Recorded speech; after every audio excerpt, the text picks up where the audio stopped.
Hey guys, hope you are doing well. Welcome to AgriSilvi. Today we'll discuss some important MCQ based on floriculture. Already part 1 से लेकर part 7 तक बहुत सारे MCQ हमने discuss कर चुके हैं. आज हम पार्ट 8 डिस्कस करेंगे. This is a long video. Be attentive, be an optimist. तो पहला क्वेश्चन है आपके सामने. अगर कट रोज में ग्रे मोल्ड आ जाता है तो हम उसे कैसे कंट्रोल करेंगे? So options are spraying, dusting, dipping, NaOCl.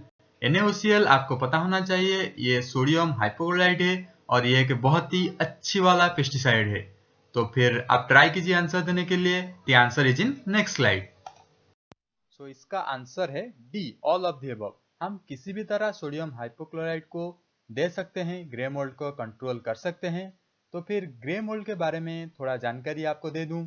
Grey mould होता है बोटिटिस सिनेरेरिया के इन्फेक्शन से और ये ज़्यादा से ज़्यादा पेटाल को अफेक्ट करता है. और आपको पता ही होगा कि रोज में पेटाल बहुत ही महत्वपूर्ण भूमिका निभाता है, जैसे कि पेटाल ही होता है जो कि अर्नामेंटल वैल्यू देता है रोज फ्लावर को. अगर उसको ही डैमेज कर लेगा तो फिर रोज का मतलब ही नहीं बनता है. So it is a common disease of greenhouse roses that significantly reduces the ornamental value of cut flowers.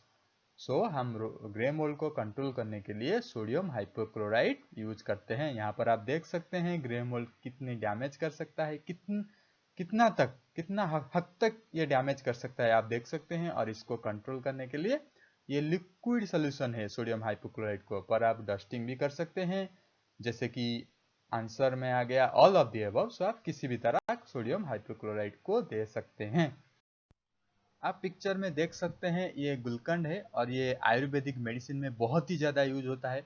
Patanjali का गुलकंद आता है, आप चाहे तो खा सकते हैं, वो इंटेस्टाइन के लिए बहुत ही अच्छा है. तो फिर क्वेश्चन क्या है, सवाल है ratio of rose petal and sugar. गुलकंद में दो मेन कंपोनेंट होता है, रोज पेटल एंड शुगर. तो फिर उसको प्रिपेयर करने में जो जो रेशियो का होता है, कौन सा रेशियो में रोज पेटल और शुगर को डाला जाता है, ये आपका सवाल है. Try to answer. The answer is option C, 1:1. तो फिर रोज पेटल और शुगर को हम इक्वल अमाउंट में लेना चाहिए. ओके, तो फिर अब देखते हैं. ये मैंने थोड़ा सा हाईलाइट किया है, बोल्ड किया है ऑप्शन को. क्यों? क्योंकि आपको ये याद रह जाएगा एग्जाम तक. आपको कुछ याद रहे या ना रहे, वो जो इमेज मैंने प्रीवियस में दिखाया गुलकंद, वो तो जरूर याद रहेगा. और ये बोल्ड वाला और बिग वाला फ्रंट साइज, ये तो जरूर याद रहेगा. इसीलिए मैं बीच बीच में पिक्चर देता हूँ और आंसर को बोल्ड और बड़ा करता हूँ. तो फिर जानते हैं कैसे प्रिपेयर होता है गुलकंद और किस स्पेसिस से प्रिपेयर होता है.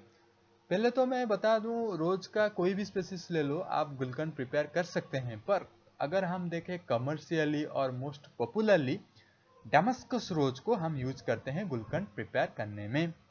ओके, और गुलकंद का यूज क्या होता है मैंने जस्ट आपको बताया, डाइजेशन, इंटेस्टाइन, इसीलिए अच्छा है. पर सबसे बड़ी बात है ये एक एंटीऑक्सीडेंट है. आपको पता है ना, एंटीऑक्सीडेंट जो कि फ्री रेडिकल कम करता है बॉडी में, सो दैट हम यंग लग सकते हैं. ओके, तो फिर एंटीऑक्सीडेंट एक बहुत ही और किसी में है, अमला में है, बहुत ही ज़्यादा च्यवनप्राश में है. तो फिर आपको ये चीज़ पता होना चाहिए, क्योंकि मेडिसिनल प्लांट हम डिस्कस करेंगे फ्लोरिकल्चर और ऑर्नामेंटल हॉर्टिकल्चर के बाद. वहाँ पे मैं सारे के सारे चीज़ डिस्कस करूँगा.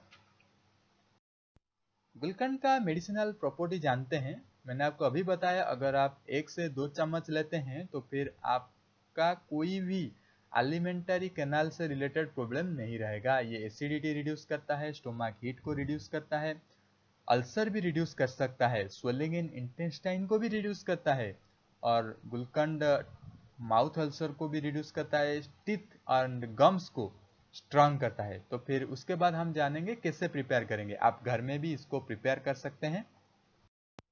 रोज पेटल और शुगर को इक्वल अमाउंट में लेना चाहिए. अभी हमने देखा 1:1 रेशियो में. रोज पेटल को बहुत ही अच्छी तरह से वॉश कर देना चाहिए रनिंग वाटर से, क्योंकि रोज पेटल में बहुत सारे जर्म्स होते हैं, बैक्टीरियाज होते हैं, कुछ भी हो सकता है, प्लांट हो ना. तो फिर उसको प्रॉपरली क्लीन कर दीजिए. मैं आपको आसान सी भाषा में समझा देता हूँ. आप एक डब्बे लीजिए इस तरह, उसमें रोज पेटल डाल दीजिए और वो शुगर भी डाल दीजिए। अगर कोई स्पेस रहता है तो फिर शुगर, फिर रोज पेटल, ऐसे डाल के पूरी की पूरी बोतल फुल कर दीजिए, मतलब फुल कैपेसिटी को पूरा भर दीजिए बोतल। उसके बाद उसको 10 दिन तक रख लीजिए कवर करके। मतलब वो आप क्या करना है, वो लीड एक बोतल लेना है जिसमें लीड होगा, तो उस लीड को फुली कवर कर दीजिए और उसको सनलाइट में रख लीजिए कुछ देर तक। तो फिर सनलाइट में रखने के बाद क्या होगा, वो थोड़ा श्रिंक कर जाएगा। श्रिंक करने के बाद फिर डालो, फिर पेटल डालो, फिर शुगर डालो, ऐसे करके आप बना सकते हैं पूरा जाम करके।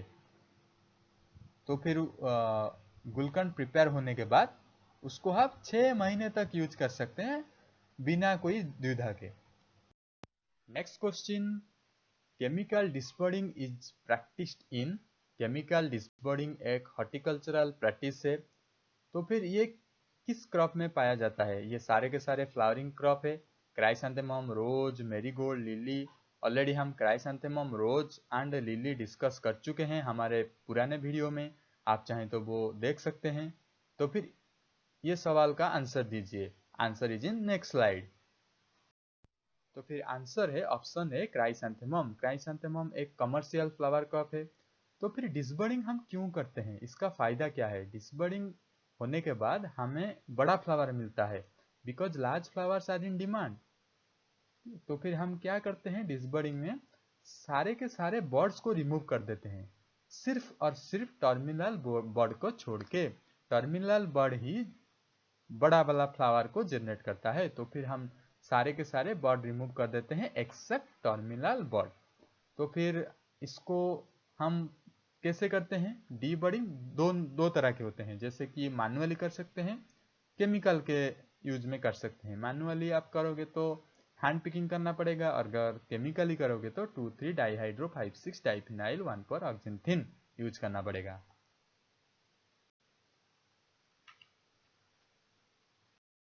यहाँ पे मैनुअली डिसबर्डिंग हो रहा है, हैंड पिकिंग मेथड मैंने अभी आपको बताया, यहाँ पर आप देख सकते हैं।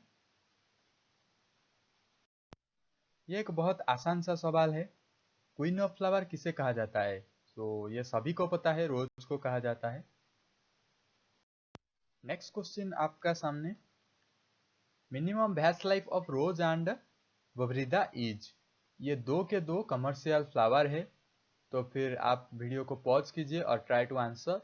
Here we will discuss about wax life. Wax life क्या होता है?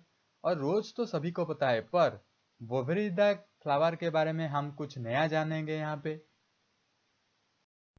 The answer is option B, 7 days। तो फिर बोवार्डिया के बारे में थोड़ा जानते हैं। बोवार्डिया एक फ्लावरिंग श्रब है और ये रूबियासी फैमिली के अंडर में आता है, और इसके अंडर 30 स्पेसीज हैं जो कि एवरग्रीन हर्ब्स एंड श्रब्स हैं। और इस फ्लावरिंग श्रब्स को दूसरे नाम से भी बुलाते हैं, जैसे कि फायर क्रैकर बुश हो गया, फ्रंटेला हो गया, हमिंग बर्ड फ्लावर भी हो, हम इसको बोलते हैं। किसको? बोवेरिया को। और इसको हमिंग बर्ड बोलने का कारण भी है, हमिंग बर्ड का कलर और इस फ्लावर की कलर मैच करता है, तो फिर हम इसको ऐसे भी बुला सकते हैं।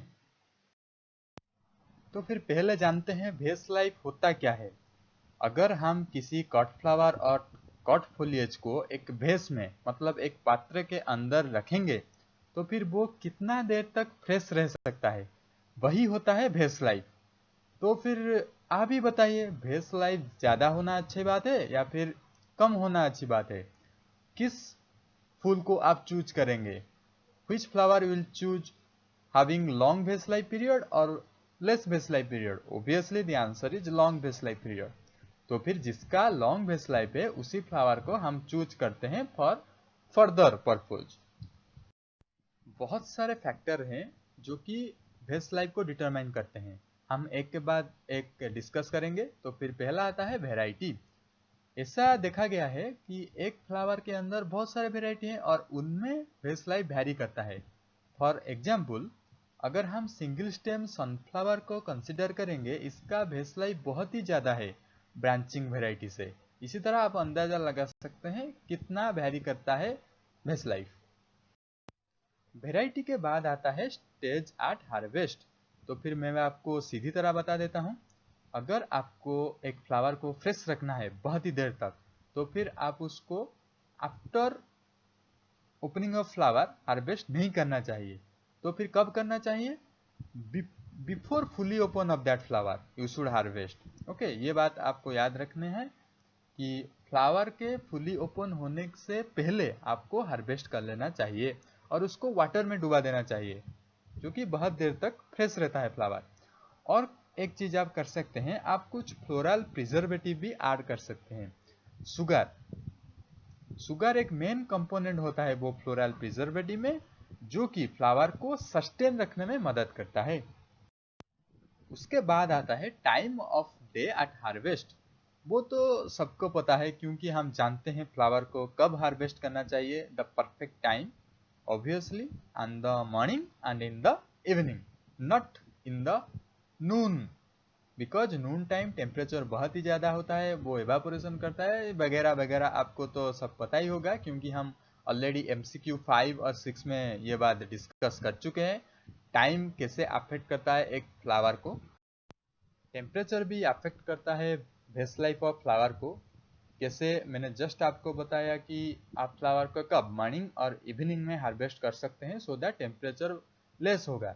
अगर आप फ्लावर को हार्वेस्ट करने के बाद सनलाइट में रखते हैं, तो फिर क्या होगा? सनलाइट में बहुत ज़्यादा टेम्परेचर होता है, वो फ्लावर को डिस्ट्रॉय कर देगा। तो फिर आप शेड में रख सकते हैं, और सबसे अच्छा है एयर कंडीशनिंग रूम में आप रख सकते हैं, कोल्ड चैम्बर में रख सकते हैं, सो दैट फ्लावर बहुत देर तक फ्रेश रहेगा। क्लीनिनेस और हाइजीन और सैनिटाइजेशन, ये तो बहुत ही ज़रूरी है, क्योंकि अगर क्लीनिनेस नहीं होगा तो फिर फ्लावर को बैक्टीरिया, फंगस और मेनी पैथोजन से जो कि अटैक कर सकता है और फ्लावर को डिस्ट्रॉय कर सकता है, तो फिर उसका बेस्ट लाइफ ज़्यादा कैसे होगा? तो फिर आपको क्या करना है, फ्लावर को हार्वेस्ट करने के बाद आप उसके स्टेम को वाटर में डालेंगे और अच्छी तरह क्लीनिनेस मेंटेन करेंगे, जैसे कि बैक्टीरिया, फंगस, वायरस कोई भी अटैक नहीं कर पाएगा। हमारा नेक्स्ट क्वेश्चन है लूज फ्लावर और कट फ्लावर के ऊपर। लूज फ्लावर, कट फ्लावर दोनों डिफरेंट चीज है। ये हमने बहुत ही बार डिस्कस कर चुके हैं हमारे MCQ वीडियो में, हमारे फ्लावर के वीडियो में, तो फिर मुझे नहीं लगता इसको दोबारा बोलना चाहिए। तो फिर एक क्वेश्चन आपके सामने, और इसका answer all of the above ही होगा, क्योंकि marigold, jasmine, China aster loose flower के अंडर में आता है। और मैं नेक्स्ट स्लाइड में इसको एक्सप्लेन कर दूंगा। प्रीवियस वाले स्लाइड को यहाँ पे कॉपी कर देता हूँ। In this slide, we will clarify cut flower and loose flower properly. Cut flower is a flower which is cut from stem, means there should be stem. In case of loose flower, it is plucked from plants without stalk, just below the calyx, just below the calyx. Make sure that you should know about calyx and corolla. Corolla is the colorful part and the individual part is called petal. Calyx is the greeny part of a flower and the individual part is called sepal. Okay, then there is some methods how to pluck cut flower, how to pluck loose flower. We'll discuss one by one. If we are considering about loose flower, so individual florets are plucked during early morning before 8 AM, that you should remember, when they start to open. But in case of cut flower, whole spike is cut leaving 4 to 6 cm from the base. Only 4 to 6 cm from the base you should leave and cut remaining.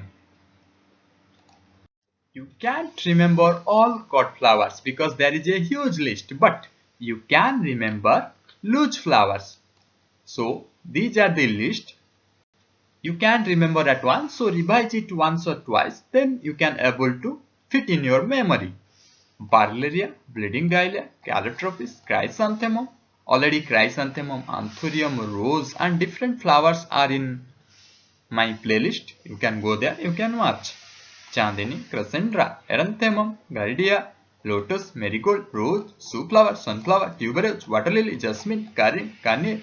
This should you know. And also scientific name of these you should remember. Varieties of these you should remember. Propagation of these you should remember these you found in my playlist. Go to my playlist, type floriculture or ornamental horticulture agri-sylvie, you can find it out. Next question बहुत ही आसान है। अगर आपको पता है gaillardia क्या है, ये मैंने डिस्कस कर चुका हूँ हमारे ऑर्नामेंटल श्रब के वीडियो में, हमारे ऑर्नामेंटल ट्रीज के वीडियो में इसका जिक्र भी किया था।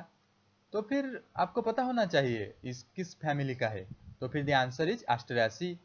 यहाँ पे हमारा लेक्चर समाप्त होता है। This is the end of the lecture. So hope you understand well. Save tree to save life. All the best for your exam. Thank you.